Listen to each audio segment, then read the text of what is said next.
Frame है? ये JPC के अध्यक्ष जो बनेंगे उस पर निर्भर होगा। वो जब चर्चा समाप्त करेंगे तुरंत हम तो अगले सप्ताह में ले आएंगे। ऑपोजिशन कहती है कि जो पार्लियामेंट के अंदर सीआईएसएफ को लगाया गया है इसकी वजह से लेजिटिमेट प्रोटेस्ट नहीं हो पा रहे और वो फोर्सिबली लोगों को बाहर किया जाता है जब प्रोटेस्ट करते हैं तो वेल ऑफ द हाउस से। पहली एक बात की स्पष्टता आप समझ लीजिए, पार्लियामेंट के अंदर कोई भी फोर्स पार्लियामेंट की और गृह के अंदर सदन की सुरक्षा में वो स्पीकर के अधीन होती है। इसमें फोर्स का महत्व नहीं होता है। पहले भी दिल्ली पुलिस के जवान थे, अब सीआईएसएफ मार्शल्स थे ना पहले। तो वही मार्शल्स होते, आज भी मार्शल्स ही है। वो जैसे ही संसद की सुरक्षा विंग में आते हैं वो सीआईएसएफ या दिल्ली पुलिस के जवान नहीं रहते, वो मार्शल माने जाते हैं और वो स्पीकर के तहत होते हैं। मार्शल सदन के अंदर तभी प्रवेश करते हैं जब स्पीकर उनको ऑर्डर करे। एक बात, ये जो बदलाव हुआ है वो एक बड़ी दुर्घटना हुई थी।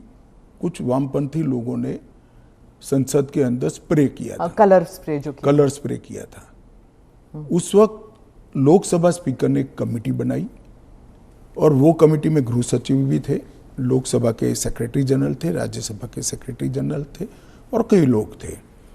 उन्होंने मिलकर ये तय किया कि किसी ने किसी एक सीएपीएफ में स्पेशल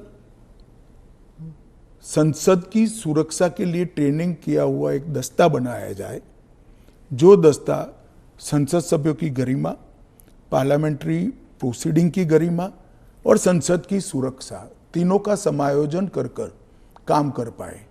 और तब यह तय हुआ कि सीआईएसएफ के अंदर पार्लियामेंट की सुरक्षा के लिए एक स्पेशल दस्ता बनाया जाएगा। जो पहले दिल्ली पुलिस के लोग मार्शल के रूप में आते थे, उसी तरह से मार्शल के रूप में सभापति और स्पीकर के अंतर्गत काम करेंगे। पर ये एक सेकंड, वो संसद की बाहरी सुरक्षा को भी सुनिश्चित करते हैं और आंतरिक मार्शल का काम भी वो करते हैं, क्योंकि संसद के अंदर हथियार ले जाने की अनुमति किसी भी सुरक्षा कर्मी को नहीं है। पर ये पैरामिलिट्री हो जाता है ना ट्रेनिंग उनकी। दिल्ली पुलिस क्या होता है, वो भी पुलिस होता है, वो भी मेरे ही अंडर आता है। इनको बहाना चाहिए और वो एक प्रकार की भ्रांति जनता में खड़ी करना चाहते हैं, मगर वो निश्चित रूप से सफल नहीं होंगे, क्योंकि जनता से सीधा इंटरेक्शन उनसे कई गुना ज्यादा हमारा है। हम जनता से बात करते हैं, ऐसे ही आकर यहां नहीं बैठ गए हैं।